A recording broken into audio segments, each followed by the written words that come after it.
నిన్న అమిత్ షాతో తెలంగాణ ముఖ్యమంత్రి రేవంత్ రెడ్డి భేటీ అయ్యారు సార్.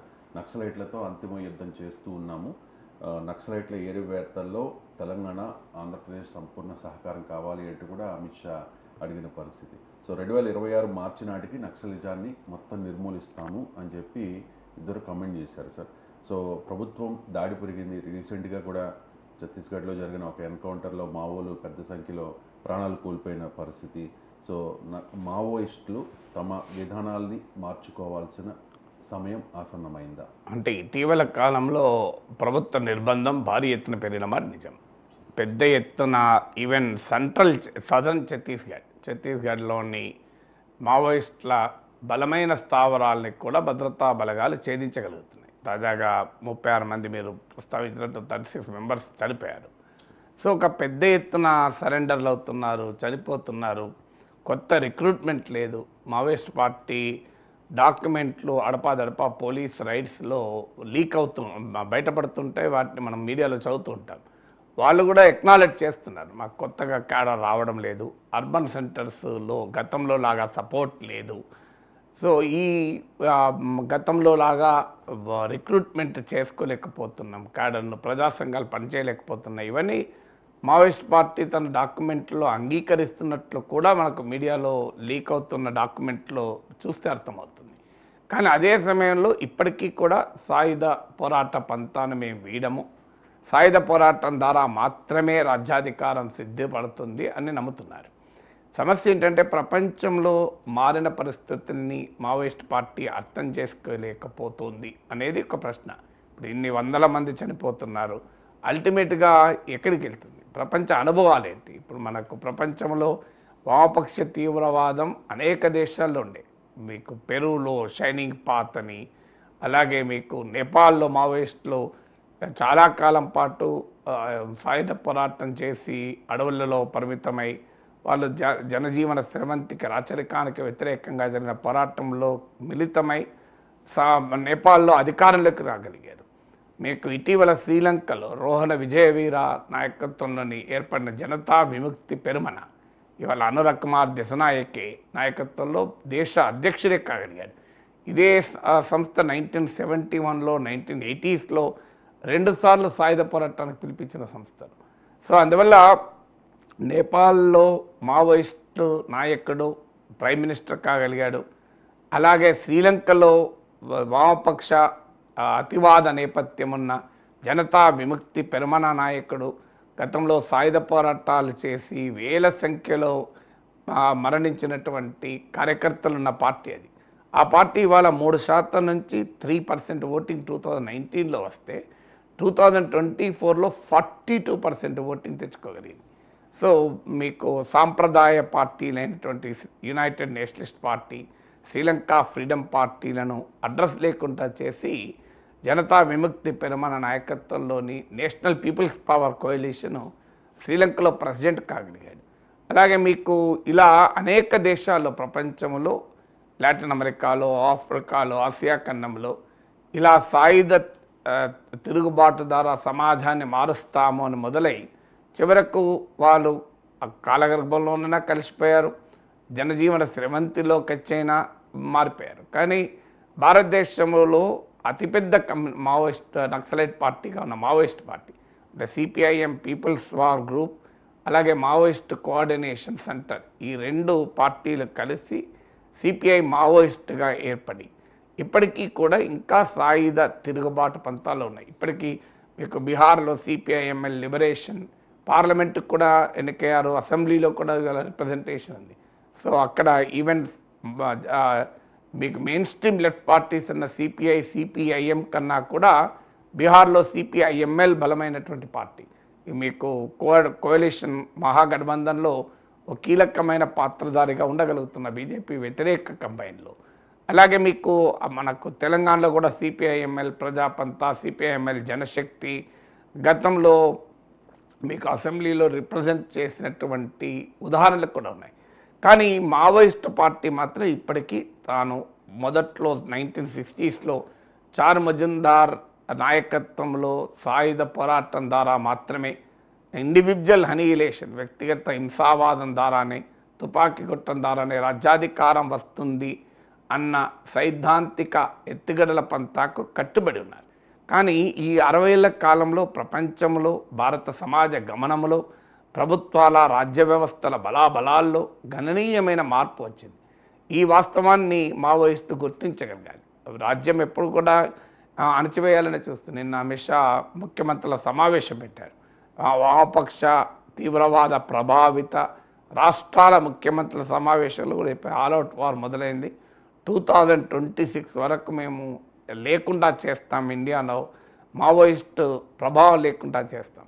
చేయగలుగుతారా లేదా అదొక చర్చ. కానీ ఈలోగా మావోయిస్ట్ పార్టీ ఇంత భారీ నష్టాలను కోల్పోతూ ఎందుకు చేయాల్సి వస్తుంది? ఈ యుద్ధంలో ప్రజాయుద్ధంగా పిలిచేవారు. సో ఈ ప్రజాయుద్ధంగా పిలుస్తున్న మావోయిస్టు ఉద్యమంలో ఎందుకు తీవ్రమైన ఎదురు దెబ్బలు తగులుతున్నాయి? దానికి మొదటి కారణం ఏంటంటే, అసలు ఈ సాయుధ తిరుగుబాటు అనే పిలుపు ఎందుకు ఇచ్చారు? భారత కమ్యూనిస్టు ఉద్యమంలో ఈ ధోరణి మీకు 1960s మొదలైంది.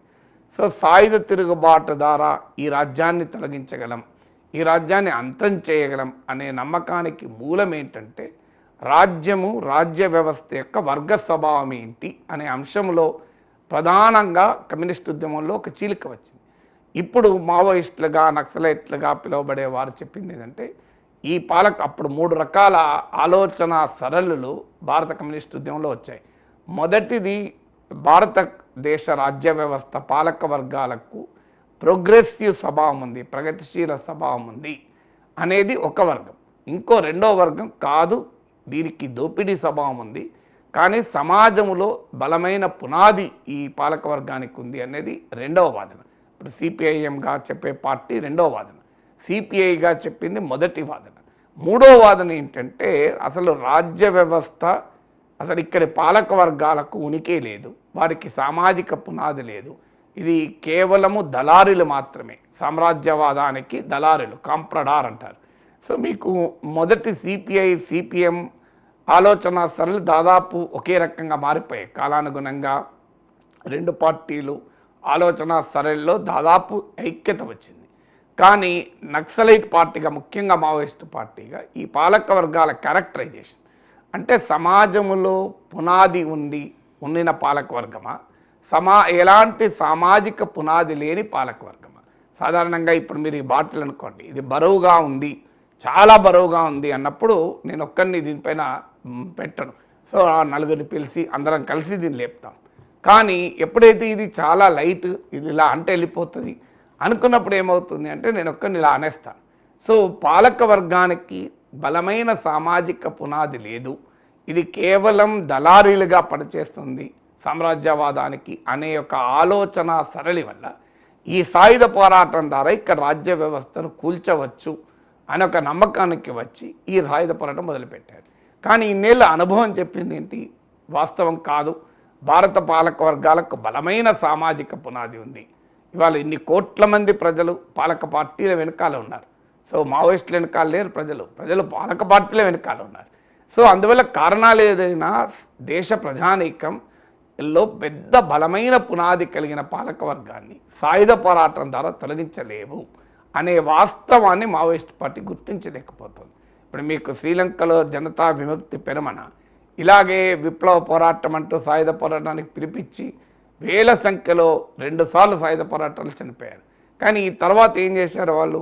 ఎప్పుడైతే శ్రీలంకలో ఎకనామిక్ క్రైసిస్ పెరిగి రాజపక్ష అవినీతి ప్రభుత్వానికి వ్యతిరేకంగా అరగాలియా అంటూ ప్రజలు, అరగాలియా అంటే సింహళ భాషలో పోరాటము అని పేరు. సో ఈ అరగాలియా అనేటువంటి ఒక బలమైన ప్రజా ఉద్యమం, అన్ని వర్గాలు ముఖ్యంగా యూత్ పెద్ద ఎత్తున ప్రజా ఉద్యమంలో పాల్గొంటే ఆ ప్రజా ఉద్యమానికి ఇరుసుగా జనతా విముక్తి పెరమన పనిచేసింది. ఆ అరగాలియా ఉద్యమం నుంచి ఇవాళ 3% 5 ఏళ్ల కాలంలో 3% ఓటింగ్ ఉన్నది కాస్త 42% ఓటింగ్కు అనుర కుమార్ దిశనాయక్ మారగలిగాడు. అంటే కారణం ఏంటి? ప్రజల్లో పునాది పెంచుకోవడం ద్వారా, ప్రజల పెద్ద ఎత్తున భాగస్వామ్యం ద్వారా మాత్రమే అధికారం వస్తుంది, తుపాకీ కొట్టడం ద్వారా కాదు అని శ్రీలంకలో అనుభవం, నేపాల్లో మావోయిస్టుల అనుభవం అది. కానీ ఇప్పటికీ మావోయిస్టులు ఇక్కడ గుర్తించడం లేదు. ఇంకా తుపాకీ కొట్టడం ద్వారా మేము ఈ పాలక వర్గాన్ని కూల్చేస్తాం అని. కానీ వాస్తవంగా ప్రజలు పాలక పాలక పార్టీలతోనే ఉన్నారు. మీరొక్క కొన్ని గిరిజన ఆదివాసీ ప్రాంతాల్లో మినహా పెద్ద ఎత్తున ప్రజానీకం ఇవాళ మావోయిస్టుల పట్ల కమ్యూనిస్టు పార్టీల పట్ల వెనకాల లేరు. ఈ వాస్తవాన్ని గుర్తించకపోవడం వల్ల సాయుధ తిరుగుబాటు ద్వారా మేము సాధించగలం. అందువల్ల మొదటిగా ఆలోచన సరళి సైద్ధాంతిక వైఖరిలోనే రీవిజిట్ చేసుకోవాల్సిన సమయం ఆసన్నమైంది. భారతదేశంలో పార్టీలకు బలమైన సామాజిక పునాది లేదు అనే భావన నుంచి సాయుధ పోరాటం పుట్టింది. ఇక రెండవది, ఆదివాసీ గిరిజన ప్రాంతాల్లో కూడా బలం తగ్గుతుంది అనటానికి ఈ దాడుల ఉదాహరణే. ఇవాళ ఇంత పెద్ద ఎత్తున భద్రతా బలగాలు పెనట్రేట్ అయి మావోయిస్టు స్థావరాలని లేకుండా చేయగలుగుతున్నారు, అనేక మందిని ఎన్కౌంటర్లో చంపగలుగుతున్నారంటే కారణం స్థానిక ప్రజానీకం మద్దతు లేకపోవడం వల్లనే ఇది జరుగుతుంది ఎప్పుడు కూడా. అందువల్ల కారణాలు ఏదైనా వాళ్ళు పోలీస్ నక్సల్ క్రాస్ ఫైర్లో ఇబ్బందులు పడవచ్చు, లేదు రకరకాల కారణాల రీత్యా కావచ్చు. కానీ గతంలో లాగా ఆదివాసీ గిరిజన ప్రాంతాల్లో కూడా మావోయిస్టు పార్టీకి ఆ ప్రజా పునాది దెబ్బతింటుంది. మూడవది అర్బన్ ఏరియాస్. ఒకప్పుడు అంటే ఏ సాయుధ పోరాటాలు జరిపే సంస్థలకైనా పార్టీలకైనా వారు అడవుల్లో కొండల్లో పోరాటాలు చేసినా గెరిల్లా ఉద్యమాలు చేసినా నీకు అర్బన్ ఏరియాస్లో సపోర్ట్ సిస్టమ్స్ ఉంటాయి. ఇప్పుడు మీకు పౌర హక్కుల ఉద్యమాలు, సాంస్కృతిక ఉద్యమాలు, ప్రజా సంఘాల కార్యకలాపాలు అర్బన్ షెల్టర్లుగా ఉంటాయి. ఇవన్నీ ఒకప్పుడు మీకు మావోయిస్టు ప్రభావితం బాగా ఉన్న నక్సలైట్ల ప్రభావం బాగా ఉన్న సమయాల్లో పెద్ద ఎత్తున ఇలాంటివన్నీ ఉండేది. కానీ ఇప్పుడు అలా అర్బన్ ఇకోసిస్టమ్ పూర్తిగా పోయింది. ఇది మూడో సమస్య. అంటే అర్బన్ ఏరియాస్లో మావోయిస్టులకు ఒక సపోర్ట్ స్ట్రక్చర్ కోల్పోయారు. నాలుగవది, కొత్త రిక్రూట్మెంట్ లేదు. ఒకప్పుడు అత్యున్నత విద్యా సంస్థల్లో చదివి కూడా మావోయిస్టు నక్సలైట్ పార్టీలో చేరేవాళ్ళు పీపుల్స్ వాళ్ళు. మీకు వరంగల్లోని ఎన్ఐటీగా చెప్పబడుతున్న ఇప్పుడు ఎన్ఐటీ అంటారు, REC, Kakatiya medical college, Osmania విశ్వవిద్యాలయం, చాలా మెడికల్ కలిగిన బ్రహ్మాండమైన తెలివితేటలు ఉన్నటువంటి వారు కూడా ఆలోచనలతో సిద్ధాంతాలతో స్ఫూర్తి పొంది మా సాయుధ తిరుగుబాటులో భాగమయ్యేవారు. ఇప్పుడు ఆ సిచ్యువేషన్ ఎక్కడా లేదు. మీకు అలా సైద్ధాంతిక స్ఫూర్తితో చేరుతున్న వారు తగ్గిపోయారు. ట్రిగ్గర్ హ్యాపీ అంటే తుపాకీ పట్టుకోవడం, తుపాకీకి బానిస అయ్యే పరిస్థితి వచ్చింది. సో అందువల్ల ఈ కొత్త రిక్రూట్మెంట్ లేదు. తర్వాత ఇంతకాలంగా బాయ్కాట్ అని పిలిపిస్తూ వచ్చారు, కానీ ఎక్కడా ప్రజలు ఎన్నికలను బహిష్కరించలేదు. అంటే ఈ ఎన్నికల వ్యవస్థలో ఎన్ని లోపాలున్నా స్టిల్ ఈ ఎలక్టోరల్ సిస్టమ్ యొక్క రెసిలియన్స్, దీనికి ఉన్న శక్తి సామర్థ్యాలు అనేది మీకు ఇన్నేళ్ళుగా రుజువయ్యాయి. దాన్ని ఆఖరికి కాశ్మీర్లో మిలిటెంట్ సంస్థలు కూడా గుర్తించాల్సి వచ్చింది. ఇప్పుడు మీకు జమ్మూ కాశ్మీర్లో ఇవాళ ఫలితాలు వస్తాయి. జరిగిన ఎన్నికల్లో మీకు ఆల్రెడీ మిలిటెంట్ వేర్పాటువాద సంస్థలు, ఇప్పుడు అవామీ ఇత్తహాద్ పార్టీ, ఇంజనీర్ రషీద్ ఇచ్చిన పార్టీ కానీ ఈవెన్ జమాతీ ఇస్లామీ కూడా కొన్ని చోట్ల ఇండిపెండెంట్లకు మద్దతు ఇచ్చింది.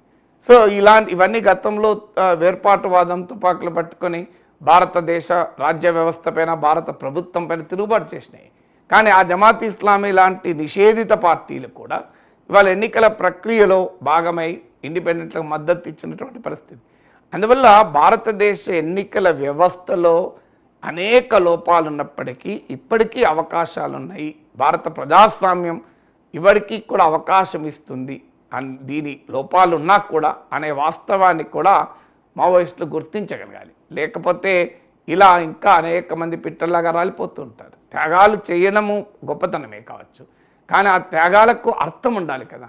త్యాగాలకు అల్టిమేట్గా ఏమవుతున్నారు? సాధారణ జవాన్లు, సో సాధారణ ప్రజలు ఈ క్రాస్ ఫైర్లో చనిపోతున్నారు తప్ప నిజంగా దోపిడీ వర్గంకి చెందినవాడు ఎవరు చచ్చిపోతున్నాడు? ఏ మావోయిస్టులతో జరిగిన ఏ ఎన్కౌంటర్లో ఏ పెద్ద పెట్టుబడిదారుడు, ఏ పెద్ద భూస్థాయి చనిపోయాడు? చనిపోతున్నది ఎవరు? పొట్ట కోసం పాపం ఉద్యోగం చేసుకుని జవాన్లు, కానిస్టేబుళ్ళు, పోలీసులు చనిపోతున్నారు. వాళ్ళు సామాన్య ప్రజలే కదా. ఏ సామాన్య ప్రజల కొరకైతే మేము పోరాడుతున్నామని మావోయిస్టులు చెప్తున్నారు, ఆ సామాన్య ప్రజల్లో భాగమే ఆ పోలీస్ కుటుంబాలు. వాళ్ళు అన్యాయానికి గురవుతున్నారు తప్ప ఎక్కడ రాజ్య వ్యవస్థకు జరిగిన దాడి ఎక్కడ, రాజ్య వ్యవస్థ బలహీనపడింది ఎక్కడ?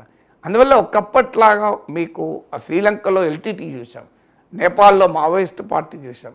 అసలు భారతదేశంలో ఉన్న నక్సలైట్లో మావోయిస్టుల కన్నా కూడా అత్యంత శక్తివంతమైన సాయుధ బలగాలవి. ఇప్పుడు మీకు ఎల్టీటీ తీసుకుంటే వాళ్ళ సొంత నేవీ ఉండే, అలాంటి సొంత రేడియో స్టేషన్ ఉండే, అంతటి బలమైనటువంటి సంస్థలు కూడా కాలక్రమేణా జరిగిన నిర్బంధం, శ్రీలంక రాజ్య వ్యవస్థ నిర్బంధంలోనే ఎల్టీటీ చావు దెబ్బతిన్నది. మరి శ్రీలంక రాజ్య వ్యవస్థ కన్నా ఇండియన్ స్టేట్కు ఉన్నటువంటి సామర్థ్యం చాలా ఎక్కువ.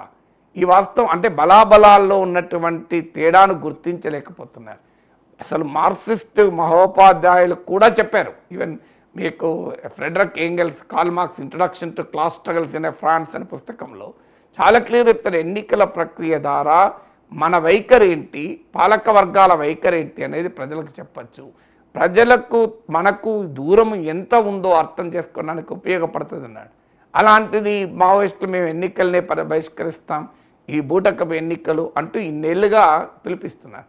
కానీ ఈ బూటకం ఎన్నికలు అని చెప్పబడుతున్న దాంట్ నుంచే ముఖ్యమంత్రులు అవుతున్నారు, ప్రధానమంత్రులు అవుతున్నారు, ప్రభుత్వాలు ఏలుతున్నారు. ఇంకా బూటకం ఎన్నికలు అంటే లాభం లేదు.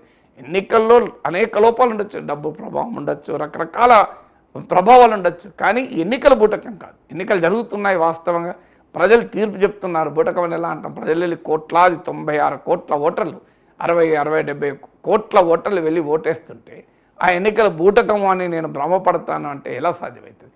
అందువల్ల మావోయిస్టులకు తమ ఆలోచన సరళిని, తమ ఎత్తుగడల్ని, తమ వైఖరిని మార్చుకోవాల్సిన సమయం ఆసన్నమైంది.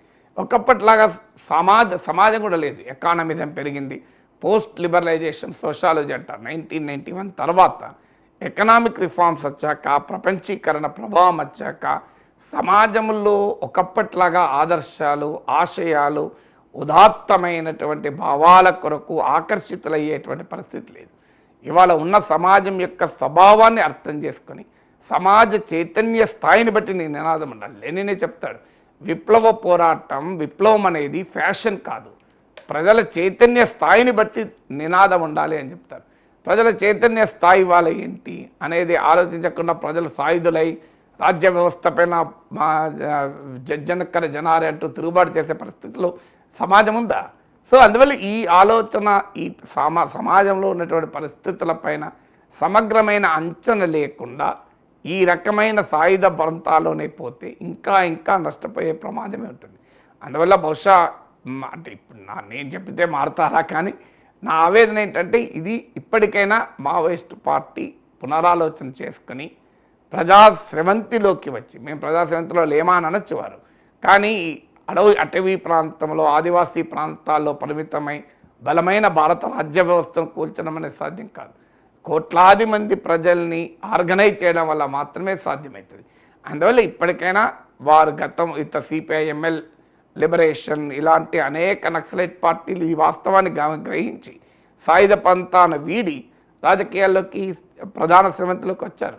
అందువల్ల the time has come. Maoist party కూడా పునరాలోచించుకునే అవకాశం వల్ల దానికి ప్రభుత్వాలు కూడా ప్రయత్నించారు.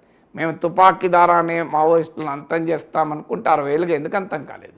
ఇంతకన్నా ఎక్కువ దెబ్బలు తిన్న సందర్భాలు కూడా ఉన్నాయి. అంటే తుపాకీ ద్వారా, బలప్రయోగం ద్వారా మాత్రమే భారతదేశంలో నక్సలిజాన్ని అంతం చేస్తామని ప్రభుత్వాలు కలగంటే 60 ఏళ్ళ అనుభవం అసాధ్యం కాదని తేలిపోయింది కదా. ఈవెన్ అందువల్ల ప్రభుత్వాలు కూడా ఒక ప్రయత్నం చేయాలి. అంటే మళ్ళీ గతంలో మనం చూసాం, చర్చలు జరిగాయి ఇక్కడ, ఆ చర్చల్లో ఎంత హానెస్ట్గా జరిగాయన్నది తర్వాత సంగతి, కానీ ఒక ప్రయత్నం జరిగింది. అటు ప్రభుత్వం వైపు నుంచి, ఇటు మావోయిస్ట్ పార్టీ వైపు నుంచి, మావోయిస్టు పార్టీ పైన ప్రభావం చూపగలిగే వివిధ హక్కుల సంఘాల నుంచి కూడా ఈ ప్రయత్నం జరగాలి. ఈ రక్తపాతాన్ని ఇంకా ఎన్నేళ్ళు కొనసాగిస్తామన్నదే ప్రశ్న.